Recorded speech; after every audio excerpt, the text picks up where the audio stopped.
to block or not to block? It's a question a lot of knitters find themselves asking, and I'm here to break down the basics for you and show you some before and afters of blocked pieces.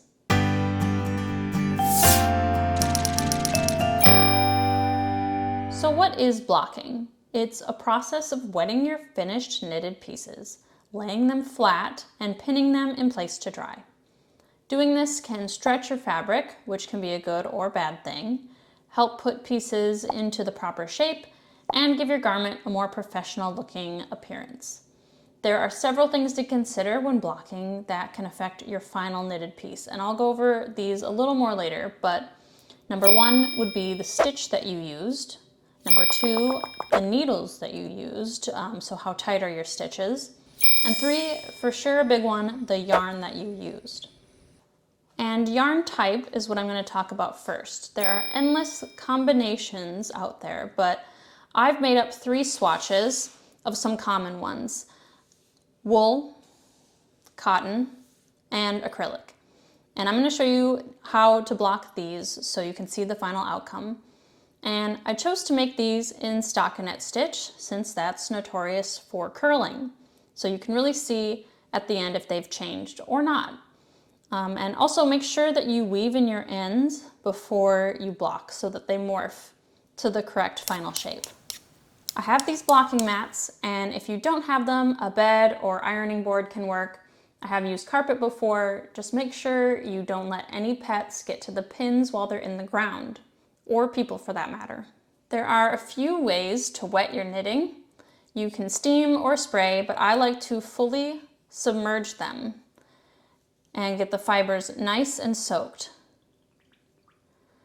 And sometimes people will let them soak for like 15 minutes and make sure that the fibers all get nice and wetted.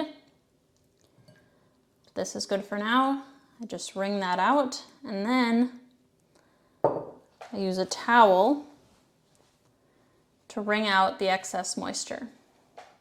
Okay, and you can see on the ends here that these are interlocking, so you can make them huge. So if you're making a sweater or a blanket, you can get a bunch of these and then use them all at once. Okay, so let's lay out our piece and get some pins. Have those at the ready. So if you are knitting a sweater, this is also the stage where you can alter the size of it. You can't probably alter it beyond like 1 extra size if your gauge is super off, but like say you needed to stretch the bust out, you could pin that in place and stretch it out to the proper size. So make sure you have your numbers with you if you need specific final measurements. So I like to start by just pinning one corner in place and kind of making sure all the stitches look nice and even. And a lot of times with cast on and cast off edges, they can be a different size than the body of your piece. So if something's bigger, you can move it into shrink it a little bit, or of course increase the size if they're tight. So then I'm going to come down here and pin this corner. And I like to get all the corners first. See, this one is, I don't have to stretch that one at all. If anything, I have to move that one in a little bit. And then you're going to see it's going to try to curl up just a smidge here. This is the wool one too, so wool isn't going to fight you as much. And then I have to just sort of use my judgment. You can kind of, here on the side, you'll really be able to see a little better because these sides are always wonky. So just kind of press a little bit. So you can press and the stitches will kind of show themselves instead of curling back in. And then here, again, you can see sort of that dip right there. We can take care of that by just pressing up a little. And what I'm doing here is basically blocking a gauge swatch. If you're planning to block something, make sure you make a gauge swatch first so you can see how your yarn behaves.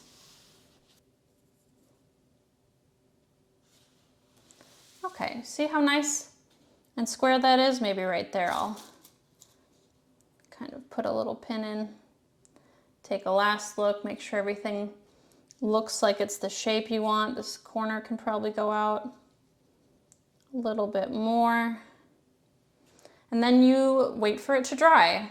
And I will do the cotton piece and the acrylic piece as well. So let's move on to the cotton swatch. So cotton does behave differently than wool and acrylic behaves differently from wool. And I'll explain a little bit more about what makes cotton different in a second, and don't forget to stay tuned to the end to see how these swatches turn out. Okay, let's dump out a bunch of pins, stab myself, fantastic. See, this cotton piece is wonkier than the wool one I did, so we're gonna have to do a little more maneuvering.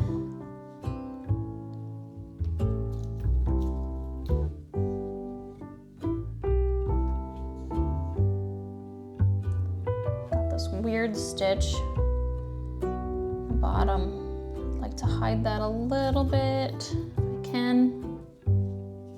Just stretch this out to meet the other side.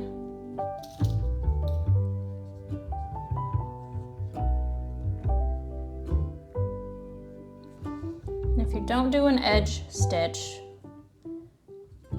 the edges of your piece are always going to look a little weird.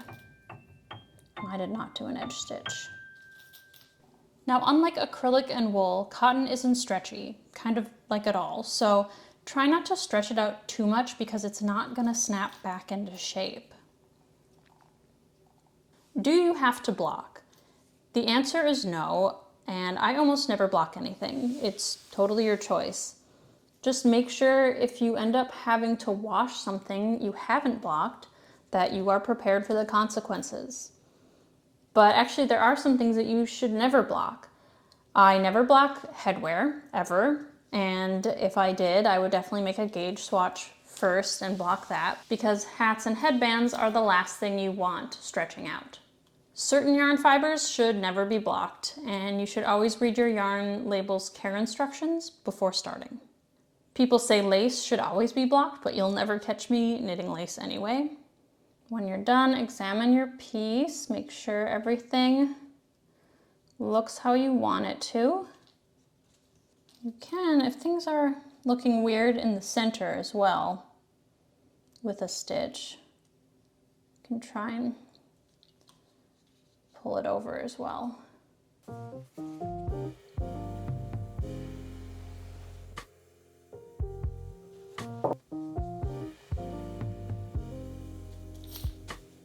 So this one is acrylic, and the transformation with this one will be minimal, if anything. If you really want to see a change with acrylic, you're going to want to heat steam it. This melts the fibers slightly, and so the change is going to be permanent. I don't work with acrylic a ton anymore, so I just wanted to do this swatch as I blocked the other ones, just so you could see how drastic of a change can or cannot happen depending on the yarn fiber that you're using. So these swatches have dried overnight. Let's start with our acrylic piece, mostly because, like I said, I don't think the transformation is going to be that phenomenal. Okay. So not too bad, actually. So it's still a little bit curled, but not as bad as it was. The stitches look pretty even. It's still kind of curly though. Let's take a look at the cotton piece. Okay, that looks pretty decent. It's nice and flat. You can see it's gotten rid of the curl, and the stitches are pretty good. It has expanded a little bit I'm happy with that. Now for our wool piece. Okay, this looks really good, nice and flat. It's definitely expanded, but it looks good. This is a good example of why it's important to know how your yarn is going to react if you're planning on washing it in the future. It's nice and square too. So I would love to know how you feel about blocking. Are you pro? Are you against? Join the debate below.